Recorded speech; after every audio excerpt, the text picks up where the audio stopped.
સૌરાષ્ટ્રની રસધારની એક વાત છે અને વાર્તાનું નામ છે રંગ છે રવાભાઈને। મિત્રો, વાતની શરૂઆત કરતા પહેલા જો તમે ચેનલ પર નવા હોય અને ચેનલને હજુ સુધી સબસ્ક્રાઇબ ન કરી હોય તો ચેનલને સબસ્ક્રાઇબ કરો અને પાસે આપેલા બેલ આઇકોનને પ્રેસ કરો, જેથી આવનાર નવા વિડીયોઝના નોટિફિકેશન સૌથી પહેલા તમે મેળવી શકો। રંગ છે રવાભાઈને। ધરતીના અમી અને માણસાઈના પાણી હજુ સોસાઈ નહોતા ગયા તે સમયની આ વાત છે। સંવંત 1916 નો ચૈત્ર મહિનો સોરઠ ઉપર ફૂલડે વરસતો હતો। ભાવનગર પંથકના ગોહિલવાડની રસાળી ભૂમ આકરા તાપના દિવસોમાં પણ ઉનાળુ જુવાર અને રજકાની લીલી ઓઢણીમાં સીળપની લહેર માણતી હતી। કણબીની નાનકડી દીકરીઓ ગાજર, મૂરા કે મગની કુણી સિંગો ખાતી ખાતી વાડીના ક્યારા વાળતી અને મધ ઝરતે સાદે ગાતી હતી। કિયા ભાઈના કુવા કરે કિચુડિયા રે, કિયા ભાઈની વાડી ઉલેરે જાય, આંબો મોર્યો ને આંબે ફળ ઘણા રે। રામનવમીનો રૂડો દિવસ છે। લીલી સીમમાં માનવીનો બોલાસ નથી। ખેડૂતોએ અગતો પાડી અને ધોરીને પોરો દીધો છે અને પોતે સૌ ઉપવાસ રહી અને ગામના ઠાકર દ્વારમાં રામ જન્મનો ઉત્સવ કરે છે। આખી સીમ સૂની પડી છે। એવા મોટા તહેવારને દિવસે પ્રભાતને પહોરે એક ફૂટતી મૂછવાળો ઘોડેસવાર વર્તેજ અને ચિત્રા ગામ વચ્ચે પંથ કાપતો અને રાંગમાં ફૂલમાળ ઘોડી રમાડતો ચાલ્યો જાય છે। ટોયાની બીક વિનાના મોરલા લીલા મોલમાં પોતાની જાંબલી ડોકની ભાત પાડતા ચણે છે। વર્તેજના આંબાવાડિયાની શાખો ચાકતી કોયલો ડાળે ડાળે હિંચકે છે।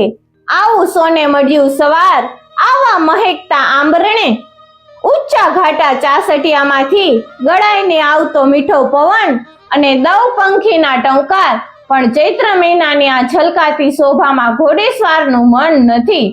હાંકે રાખો ભાઈ, હાંકો ઝટ બાપા, જોજો હો ક્યાંક રામ નોમ રસ્તામાં ન કરવી પડે। પોતાની સાથે ખોરડા બાંધવાના કાટના 2 ગાડા હતા। તેના હાંકનારને રાજપૂત આમ ટોકતો આવે છે। ગાડા કડકડતા ભર્યા છે। એક ગાડું મૂળું પરમાર નામનો રાજપૂત હાંકે છે અને બીજે ગાડે જગો મકવાણો નામનો કોળી બેઠો છે।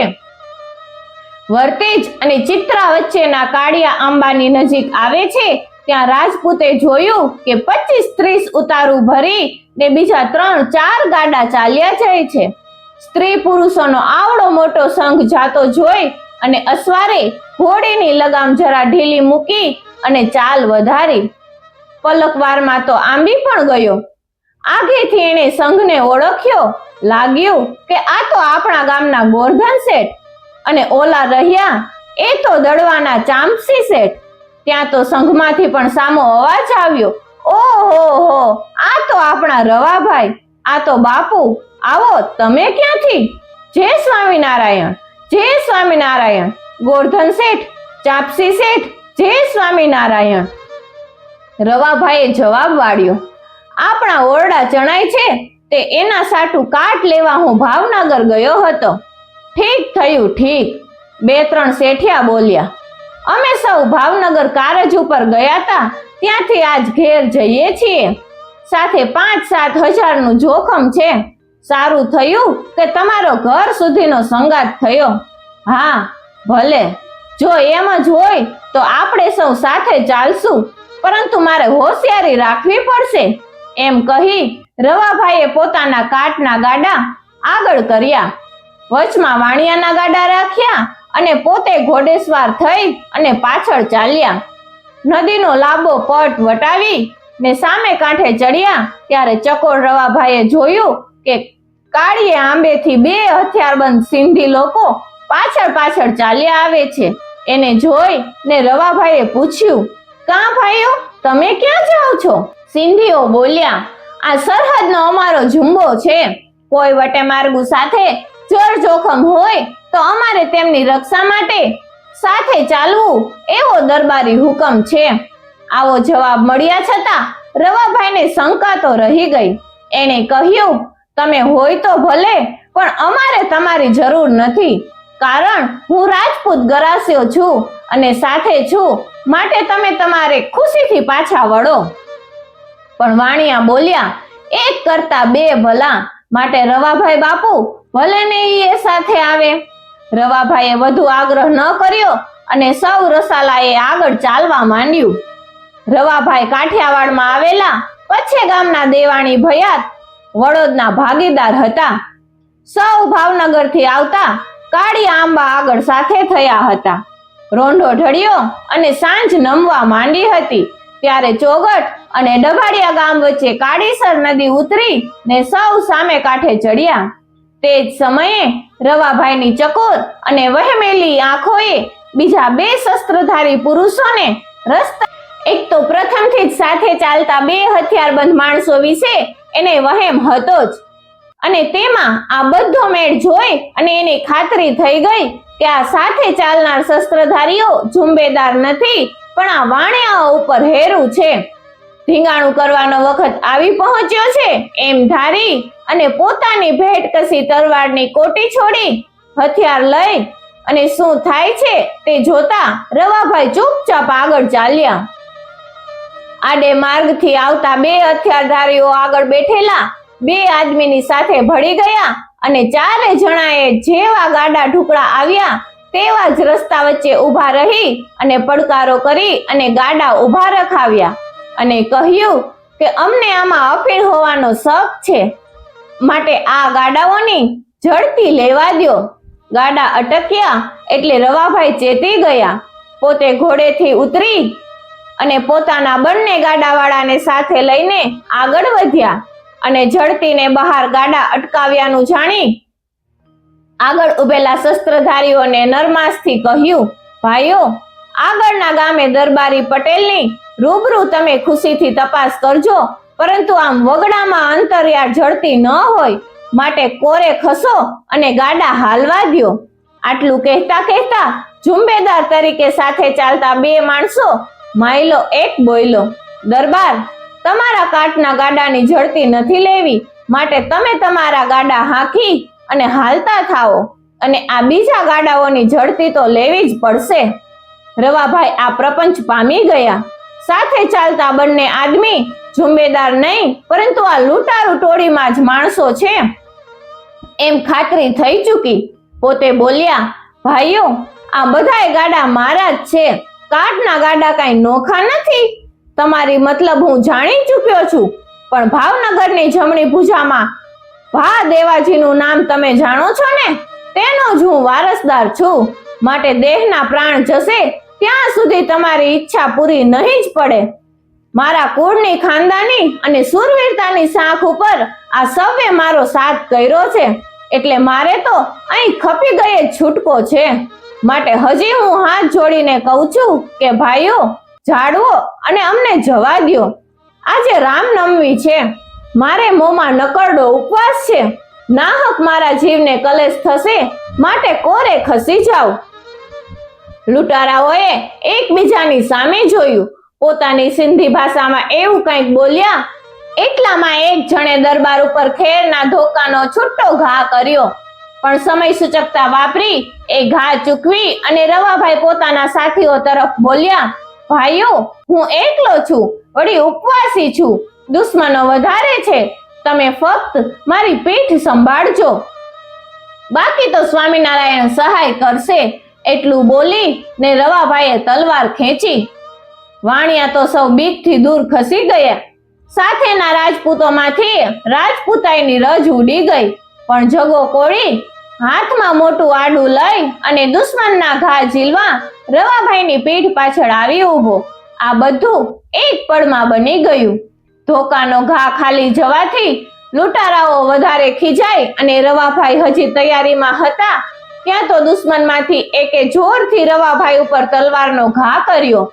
રવાભાઈ જરા પાછળ હટી અને ઘા ચૂકવવા ગયા ત્યાં તો હાથમાં જમણા કાંડા ઉપર બીજો સખત ઘા પડ્યો.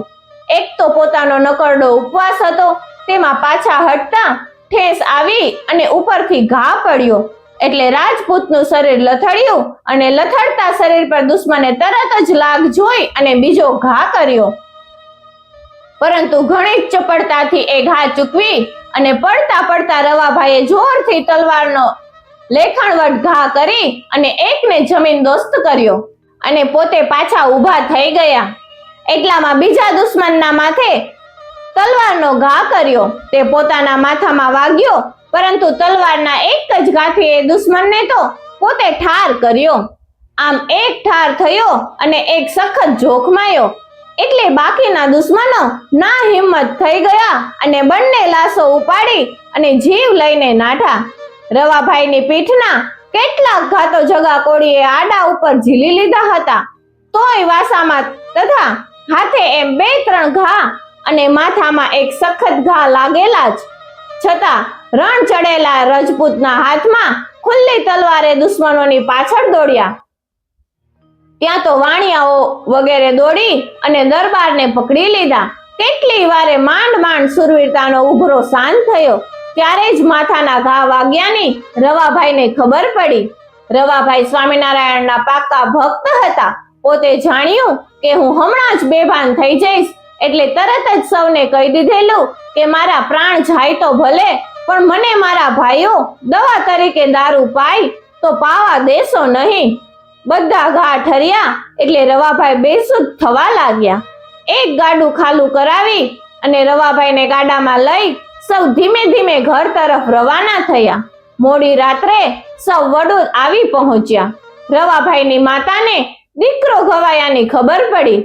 માતાએ મોઢામાંથી દુઃખનો એક ચુકારો ન કાઢ્યો, પણ એને તો એટલું જ કહ્યું કે મારા દીકરાનું ગમે તે થાય, પણ મારી વસ્તીના જાનમાલનું રક્ષણ થયું એટલે મારો રવોભા જીવતો જ છે એમ જ હું સમજુ છું, અને મારી તો આજ રામનામ સુધરી. આ સુરવીરતાના સમાચાર તરત જ ભાવનગરના મહારાજ જસવંતસિંહજીને મળી ગયા. તેમણે ખાસ વડોદ કહેવડાવ્યું કે રવાભાઈ સાજા થાય ને માથે પાણી નાખો ત્યારે અમને ખબર આપજો. 2 માસ પડદે રહ્યા પછી રવાભાઈને માથે પાણી નાખવામાં આવ્યું. ત્યારે મહારાજાએ સોનાની મૂઢની તલવાર તથા સોનેરી સેલું ભેટ મોકલ્યા. ભારે શાબાશી આપી, સુરવીરતાની કદર કરી. આ વર્ષ પછી કેટલાક વર્ષે ભાલ પ્રદેશના એક ગામમાં ચોરે દાયરો મળ્યો હતો. નવાબ ખા જમાદાર નામનો એક વૃદ્ધ સિંધી ત્યાં મહેમાન તરીકે આવેલો. જમાદાર દાયરાઓમાં બેસવા વાળા એટલે અફેણના બંધાણી હતા. ચોરે કસુંબો નીકળ્યો. જમાદારે કસુંબો લેતા પહેલા છાંટ નાખી કે રંગ છે રવાભાઈ રાજપૂતને, એમ રંગ આપી અને કસુંબો લીધો. સવે પૂછ્યું, રવાભાઈ કોણ? જમાદારે ઉપરના ધીંગાણાની વાત કરી. ભાવનગર રાજના ભાલ પંથકનો હું જમાદાર હતો. રાજ્યનું ભરણું ભરવા ભાવનગર ગયો હતો. ત્યાં કેટલાક વાણિયાઓ 5-7 હજારના જોખમ સાથે નીકળવાની બાતમી મળવાથી મારી બુદ્ધિ બગડી. અમે 6 જણની ટોળીએ તેમનું હેરું લીધું. 2 જણા વાણિયા સાથે જુમ્મેદાર તરીકે ચાલ્યા અને બીજા આગળ ચાલ્યા. કાળીસર નદી પાસે અમે ભેટો કર્યો અને પછી ધીંગાણું જામ્યું. એ ધીંગાણામાં મેં નજરે જોયું કે ખરો રજપૂત તો એક રવાભાઈ. ત્યારથી હું રવાભાઈ રજપૂતને રંગ આપ્યા પછી જ કસુંબો પીઉં છું અને અલ્લાહ પાસે મારા ગુનાહોની તોબા પોકારું છું. આ વાત બને આજ 63 વર્ષ થયા છે.